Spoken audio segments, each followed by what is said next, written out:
Hello, everyone. Welcome to First United Methodist Church of Blue Springs. My name is Andrew Nelson, and I'm just one of the pastors here, and it is my honor to welcome you into our digital space. This is our online service, and it's going to look a little different than what you'd expect normally, but that is because we are in a sermon series called Summer at the Movies. And we're in week 2, and this week is Raiders of the Lost Ark. So we'll be looking at clips from Indiana Jones and pulling out biblical truths from these clips.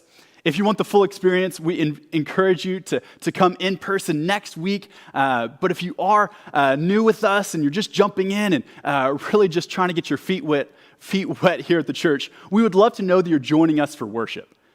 You can do that 2 different ways here online. The first way is by simply saying, "I'm new," in the comments of whatever platform you're on. The second way is by filling out our connection card that'll be in the comments or the description, depending on what platform you're in. So we do have a really great service planned for you today. But before we get to our sermon, I want to announce just a couple of things for what's going on in the life of the church. The first thing is Difference Makers. So Difference Makers is a program where we partner with local schools, and really we're looking for people to make an impact in students' lives. If you have an hour a week, you can really make a difference in a student's life. We'll have more information and a chance for you to sign up next week, so look out for that. The second thing is we have our movie night next week, next Sunday, the 18th. July 18th, we'll be showing Soul here in the sanctuary. We have a huge screen. It will be an experience for everyone. We will invite you, maybe invite some friends, invite some family. We'll have food at 5 o'clock and then show the movie at 6 o'clock. It's going to be a really fun evening, a really awesome way to come in person, maybe see some friends you haven't seen in a while, maybe experience a really awesome movie after we learn about the truths that Sunday morning. And the last thing we have going on is really just a celebration. So we want to celebrate this last week. We had 35 students at a bowling night. It was so much fun. We had more kids there than we've had since the pandemic and COVID hit. It was awesome just to see so many young people just hanging out and making connections and building community. We just want to celebrate this, celebrate the wins in our church, and this is a really awesome win as we invest in the next generation. Speaking of that, I just want to say thank you to everyone who has been so generous in offering. The ways in which you support our church help the programs that we do, just like the Difference Makers, just like the movie night, just like having 35 kids in our youth program. Because of your faithful giving, because of the ways you give both when you're here in the room and online, we are able to serve people well. We're able to impact lives of those students. We're able to put people into small groups. We're able to welcome people into our space well.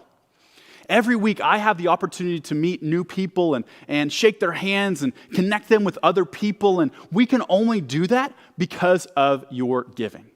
So if you're inspired to give and you want to support the ministry of the church, you have just a couple ways to do that. If we were in person, we have the collection plate, but online, we do have our online giving portal.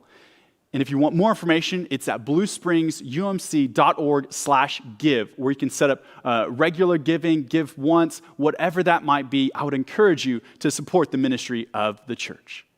So with that being said, I want to invite you to enjoy our sermon, enjoy this teaching, maybe be challenged, maybe find some peace at the message that Chris has for us this morning. All right, friends. Well, welcome to week 2 of Summer at the Movies. For most of Summer at the Movies, or when churches tend to do a series like this, they typically pick stuff that's newer or popular to the time that they're in. However, today we're going to be talking about a 1983 classic that you might be familiar with called Indiana Jones and the Raiders of the Lost Ark. This is a book series turned movie series. And this is actually the first film to introduce us to the archaeologist, adventurer, and ladies' man that we know and love if you are 25 years or older, perhaps, rumor tells of a fourth film that actually came out a while ago, but that's just a rumor. Nobody actually believes that movie came out or wants to believe it came out. Now, what makes Indiana Jones so unique as a character and as a set of movies is that every movie features a mystical and powerful artifact. One movie's about the Saqqara stone in India, where that had supposedly spiritual powers with it. Another was about the Holy Grail that Jesus drank from in the Last Supper. Another film, the rumored film that doesn't exist, was about an alien skull. And today, the movie we're looking at actually has to do with the Ark of the Covenant. This is a box that was carried around by the Israelites after they were freed from slavery in Egypt. Now, Raiders of the Lost Ark actually begins with an action scene that you probably have heard of or seen yourself, even if you haven't seen the movie before, where Indiana barely escapes booby traps, betrayal, and people trying to kill him. It also includes this famous scene, which you're going to get a still frame of, which of the giant boulder who's rolling through this booby-trapped temple. And, this is pretty impressive for ancient people to get a perfectly spherical piece of stone. I mean, it's really impressive. That should be the artifact that he's studying, not just running from. Okay, so that's this famous scene. Well, after all of the hijinks, Indiana gets home, and we learn that he's actually a professor. He's a professor of archaeology. And so after we see him teaching a class full of enamored young women, he is told that the FBI have come to actually get advice about a transcript that they've received or they've intercepted about an artifact that the Nazis at the time are actually looking to acquire. And so they realize while talking to Dr. Jones, Indiana Jones, and another professor, that they are onto something, that Hitler and the Nazis are actually looking for the Ark of the Covenant. Now, what's fascinating about this movie is that we don't have to stretch our imagination to make a religious connection. The movie itself has a religious connection naturally built in. However, it comes with some misperceptions about religion. It comes with some misperceptions about the Abrahamic religions and what they believe.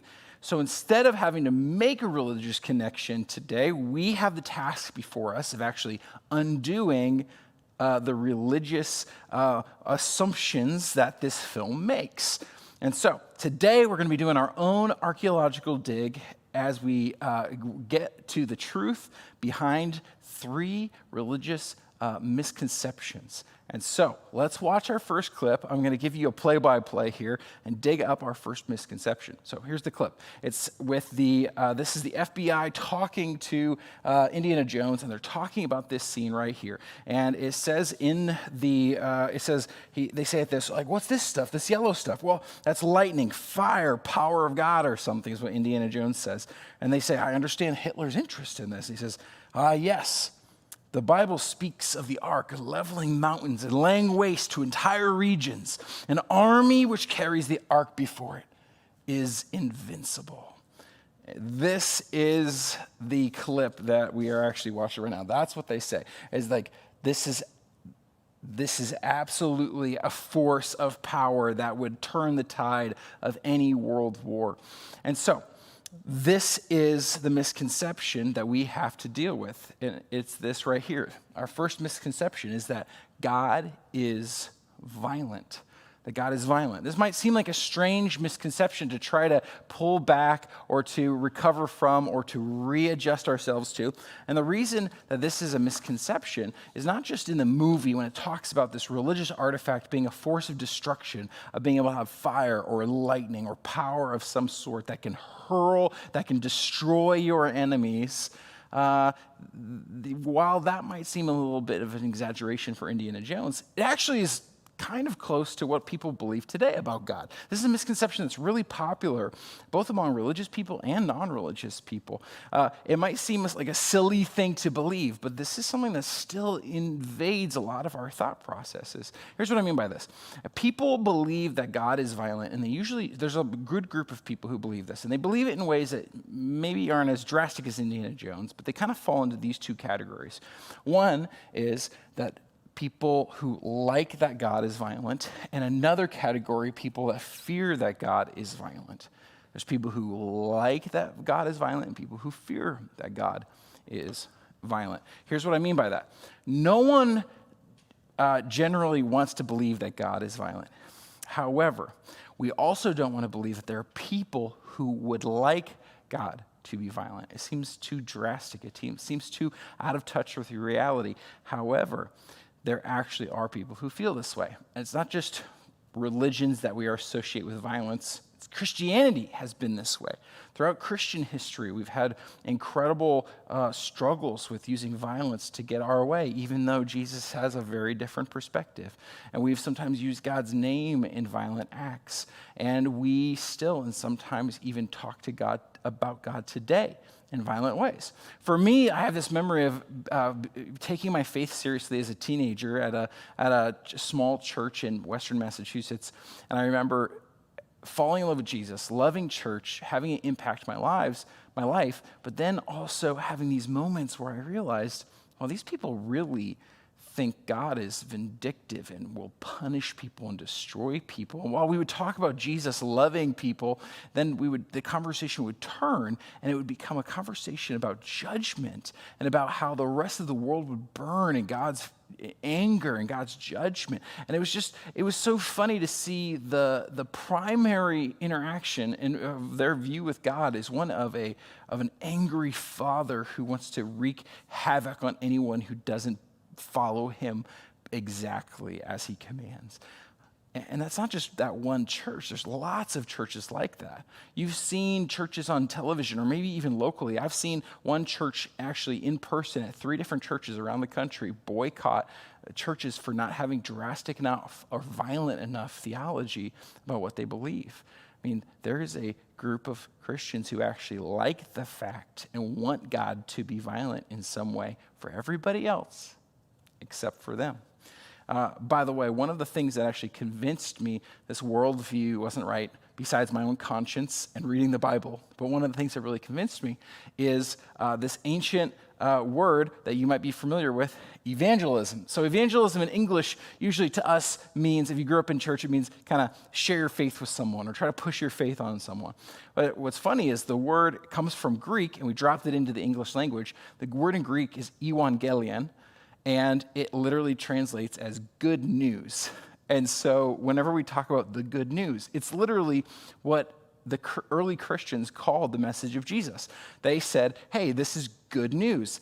Have you heard the Gospels, another translation? Gospel, good news, evangelion is the Greek. This all translated as this idea of, hey, we've got a better message for you than the contemporary message of these times. You know, you've been told that God is judging, God's looking for you to be perfect, that God's watching every little thing that you might do with your life and keeping track and keeping score. We've got some great news. We've got some great news. God isn't like this, and we've discovered something else about God through his son Jesus. And so take and hear this good news because you are loved, and God is not a God that's strict and angry and judgmental. God is a God of grace and love and kindness and wants to know you and wants to cheer on humanity. And so join us because there's so much more to this life. Like that is what the early Christian message was about. And so it's so tragic to me when we lose the good news. Everything, to be an evangelical should be a person who shares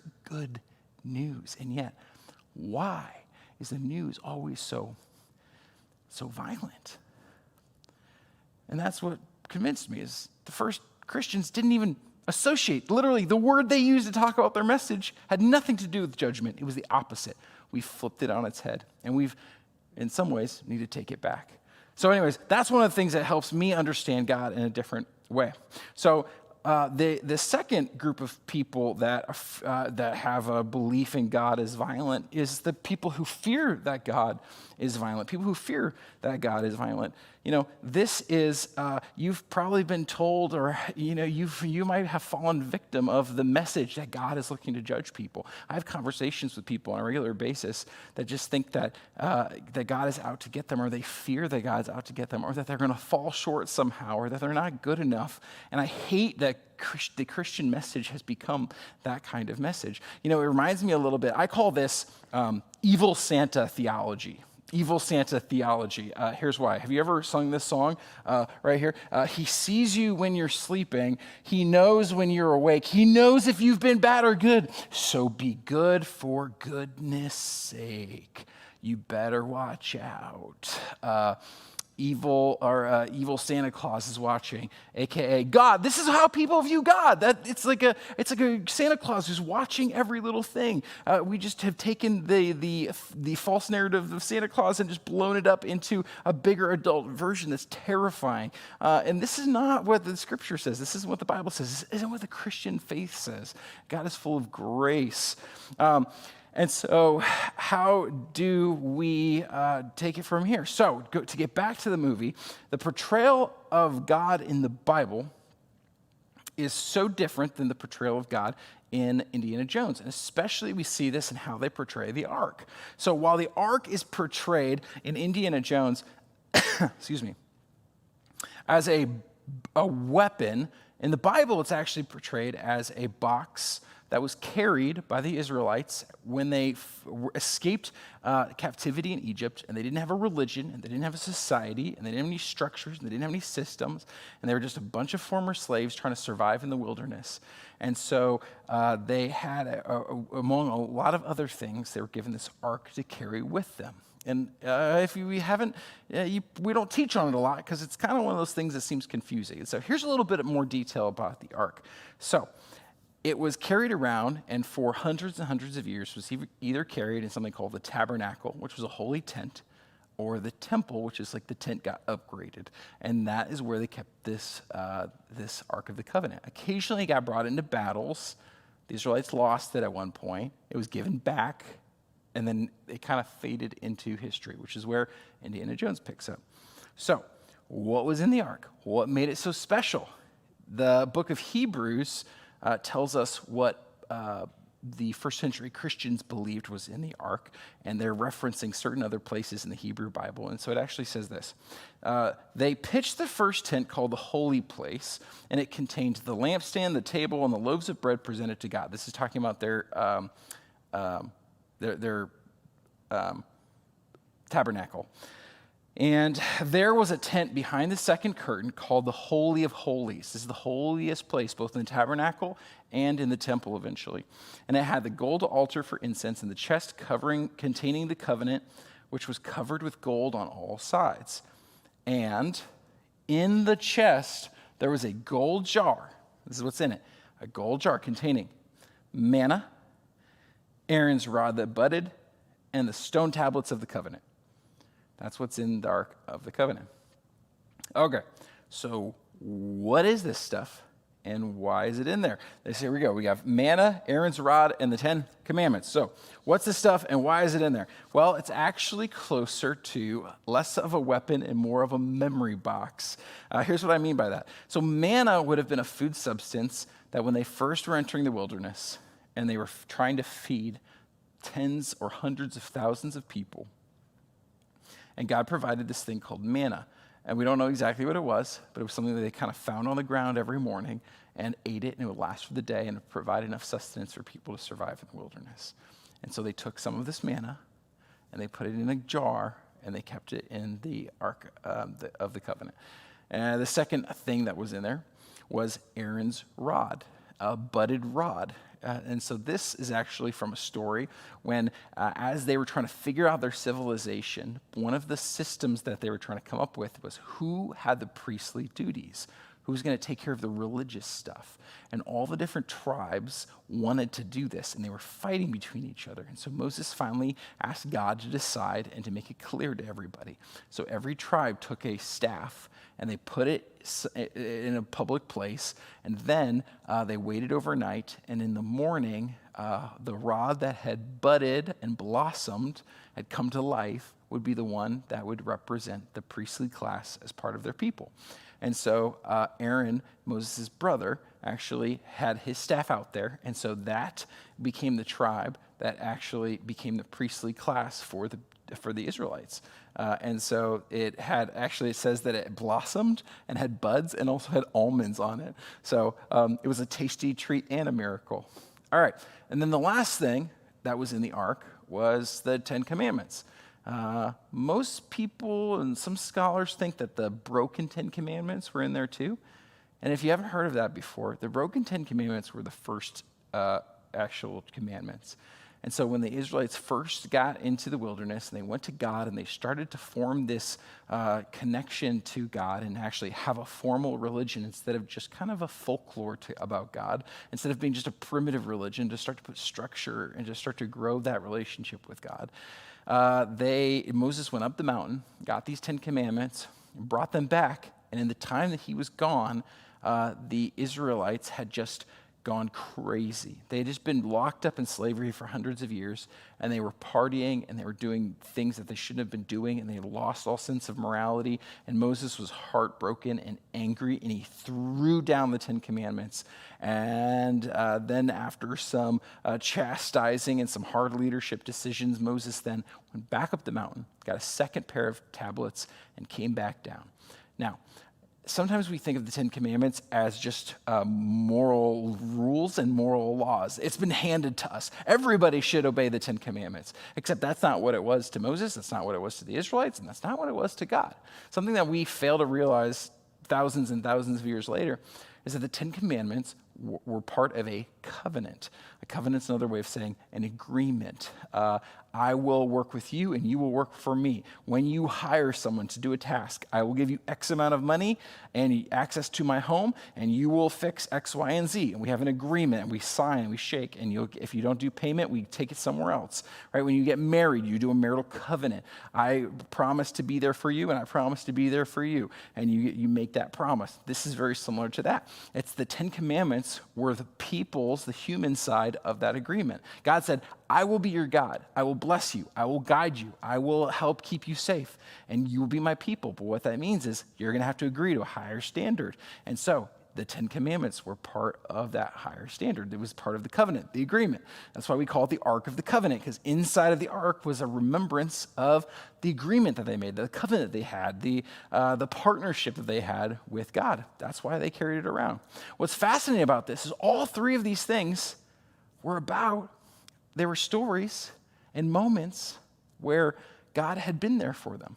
You know, when it came to the manna, it was when they could have starved to death and God provided. And it came to the budding, and they could have ripped themselves apart as a community and as a nation before they ever even got started. And God provided them some structure.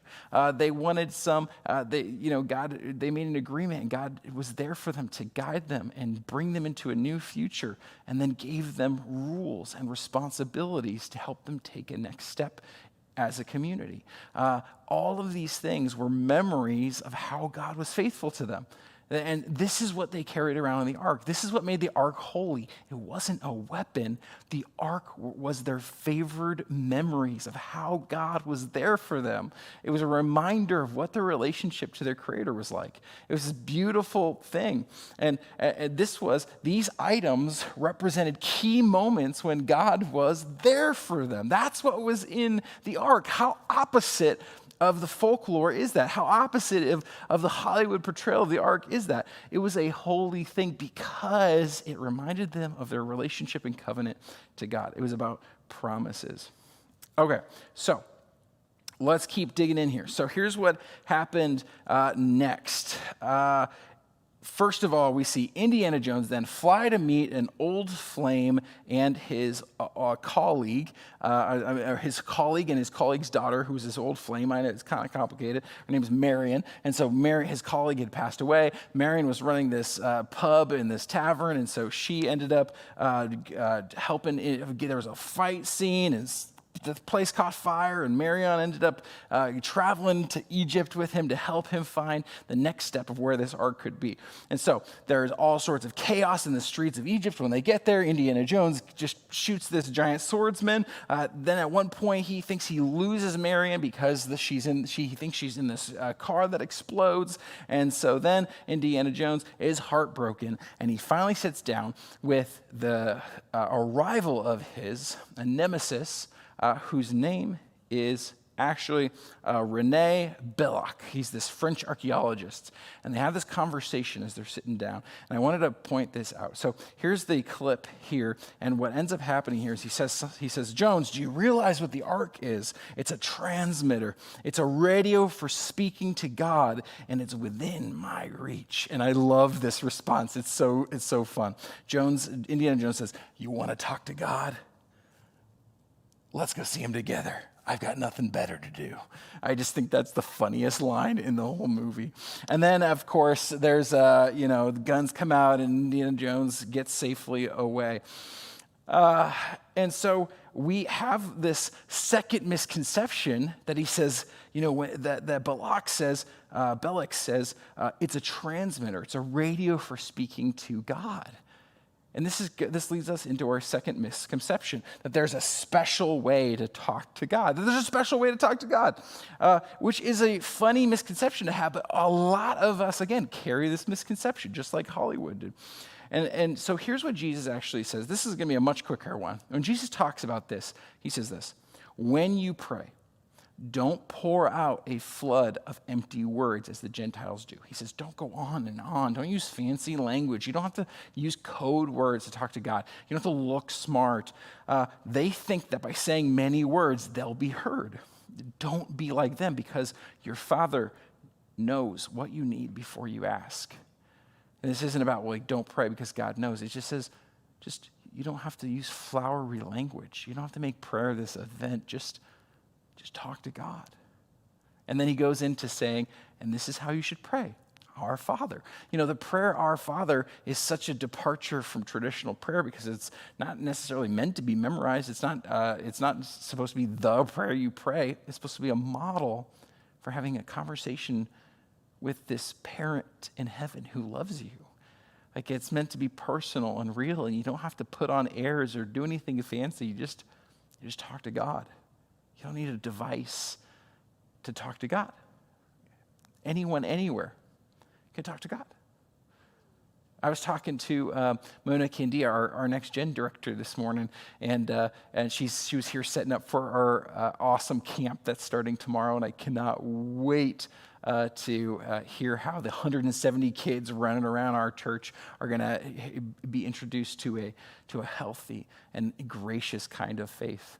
But she was saying that she's recently moved. Her and her husband John have recently moved, and she's only 25 minutes from the church now instead of 45 minutes. And so she said it's the perfect amount of time where I can put on some music and I can talk to God and I can pray. Even in your car, even in the commute, it's a fine time to talk to God. It doesn't have to be this fancy religious thing. Okay. So then the story continues. So after he has this conversation, Indiana Jones figures out this special room that actually targets where the ark is actually kept, and the other guys didn't have all the information, so he found it first, and he goes in with his buddy, and they find the Ark of the Covenant. Oh my gosh, this very powerful moment in the movie. And then they end up getting caught, and Marion, who he finds out is alive, gets thrown into this temple with them, into this cavern with Indiana Jones. They escape, and then they steal the ark back, and then they get on a boat, and then a German U-boat submarine intercepts them, takes Marion, takes the ark, and then Indiana Jones gets to this special island where they take the ark, and they're experimented on it, and then he gets caught again, and he and Marion end up being tied to this post as they're about to open the Ark of the Covenant. That's a very fast summary of what happened. I'm sorry if I've spoiled the movie. It's very much more interesting than that 20-second spiel. Okay, so here's what happens. Belloc ends up putting on religious garb and trying to activate the Ark of the Covenant. And here's what's so fascinating about this. He actually prays a Jewish prayer that is still used occasionally for the Sabbath and for religious holidays. And so he prays a Jewish prayer. He prays a prayer as someone who's working with the Nazi, as an anti-Semite, as someone who's a scientist who doesn't believe in God or wants to just use this artifact for his own good. He prays. He puts on religious garb. He goes through these motions trying to get the artifact to do what he wants. And so, Belloc's mistake here is the third misconception, which is this. Oh, here's actually the translation of the prayer. He prays this: I do not rely on man, and I do not depend on any angel, but on the God of truth, whose Torah is true. I rely on him, and to his holy and precious name praises. This is the actual prayer that he says in Hebrew in this moment to try to earn the favor of God. And so the third misconception is that religious motions earn God's favor, that going through religious motions can somehow earn God's favor. Now, this is a funny one because it assumes that God is naive. It assumes that God is dumb enough that you can just put on religious airs on Sunday and act any other way the rest of your week, and God will just think you're all right. You know, this is the fascinating thing about religion, is it can make a lot of us go through religious motions, talk religiously, act religiously, come to church, dress a certain way, be a certain way, and just think that because we are acting religiously, that it doesn't matter what happens in our heart or what we say or who we hurt or the consequences of our actions, because we said a prayer or we go to church or we are religious or we memorized a prayer, that we went through emotion, and so God has been fooled. I've earned God's favor because I'm a good person. I've done these things. I'm religious. This is something that we do, that we think that by going through the motions, that God is actually approving of our religious exterior. However, this isn't God at all. You have to think this is the creator of the universe. The creator of the universe knows if people are just coming to church to come to church. This is one of the things that breaks my heart the most, is that while it's amazing for a community who can rely on people who are just like clockwork, so present, I guarantee there's people who've gone to church their whole life and their faith has never actually touched their heart. I heard a friend once say that the longest distance in the universe is between the head and the heart. The longest distance in the universe is between here and here. Because we can know things up here. We can have Bible knowledge. We can go through religious routines, and it can never reach our heart. That you can't mandate and you can't make someone have a change of heart and have a heart that actually cares and has a heart that's humble to what God's doing in this world. And so here's what Jesus says to a bunch of the religious leaders in his time. This is brutal. Listen what he says. How terrible it will be for you, you legal experts and Pharisees, you hypocrites. You are like whitewashed tombs.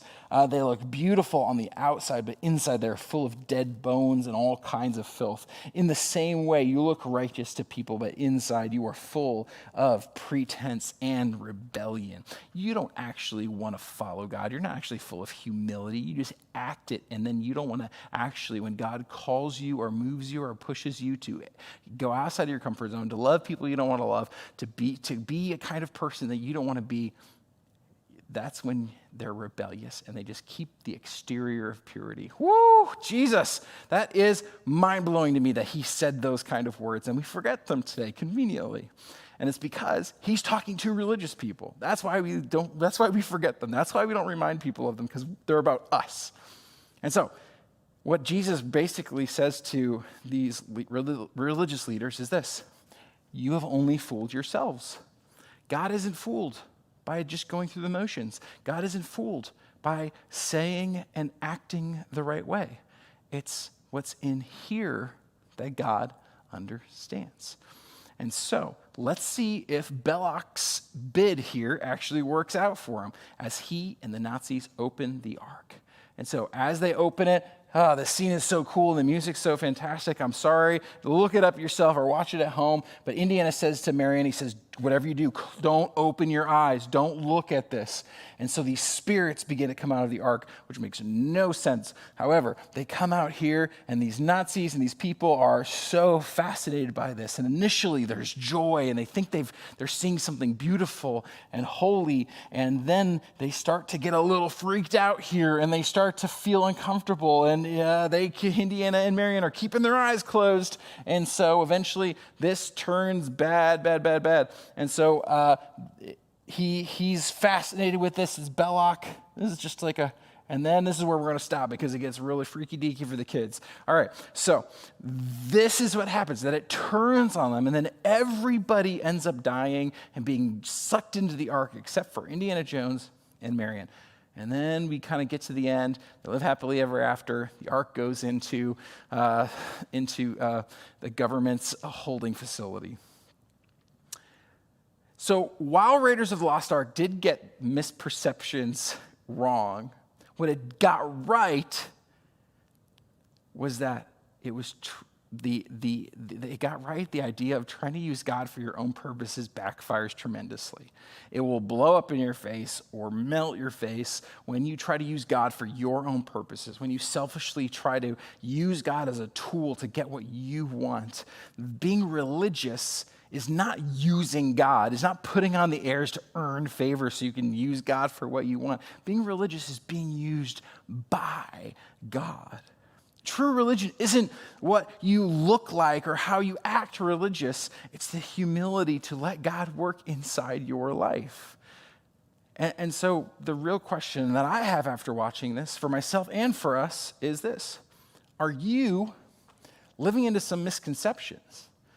Are you living into some misconceptions about religion? Is about your faith, about God? Just like we just covered, a lot of us live with these misconceptions that God is violent in some ways, violent towards me or violent to other people.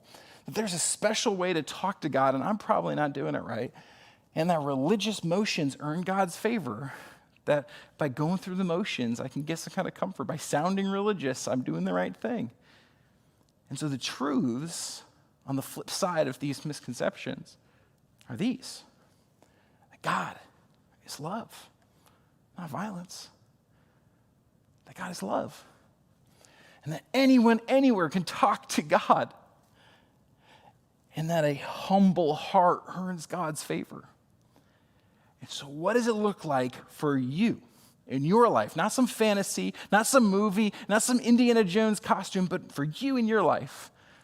To have this combination of elements in your life, to realize and to live into a faith that says, hey, God is love, and anyone, anywhere can talk to God, including me, and also a humble heart earns God's favor, and so I will humble my own heart to what God might be doing through my life and through the lives of people around me. This is where the miracles happen. This is where God does impossible things. It's not in the religious tools. It's not in some kind of magic. It's in a person who lives a different kind of faith. And so may you fully live into the truth of this kind of faith. Would you pray with me? God, thank you for loving us. And thank you for the truths that sometimes aren't taught us. The truths of your love for us, the truths of your grace, the truths of the path that you often give us that we decline to take. And so, God, help us to not use our religion as a tool that hurts others or hurts ourselves, but to humbly use our lives for something more. And so, God, help us take one more step towards you. And thanks for making the ark something so much more meaningful and so much better of a story than just a nuclear weapon that was used in ancient times. God, help us to remember the story that we tell of you and who you are in our lives. And help that be the dominant narrative in our lives. Help us to love you and each other. In your name we pray. Amen.